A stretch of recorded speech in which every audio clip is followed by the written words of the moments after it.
ఇవి రెండు వినపడవు. అంటే ఇక యజ్ఞము యాగము అనేటటువంటి క్రతువులు ఉండవు.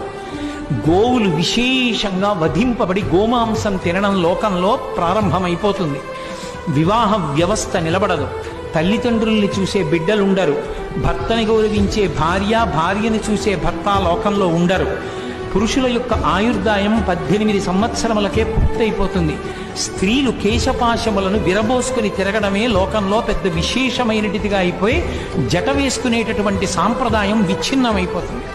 అయిపోయిన తరువాత లోకంలో పురుషులు 18 సంవత్సరాలకే మరణించడం ప్రారంభమైపోయి ఆయుర్దాయాలు క్షీణించిపోయిన తరువాత ఆ సమయంలో శంబళ అనేటటువంటి గ్రామంలో విష్ణుయశుడు అనబడేటటువంటి బ్రాహ్మణుని కడుపున కల్కి అన్న పేరుతో శ్రీ మహావిష్ణువు 10వ అవతారంగా వస్తారు. అది ఎప్పుడు అంటే కలియుగం చిట్ట చివరిలో, కృతయుగానికి ప్రారంభానికి మధ్యలో ఆయన అవతరించారని గుర్తు ఏమిటంటే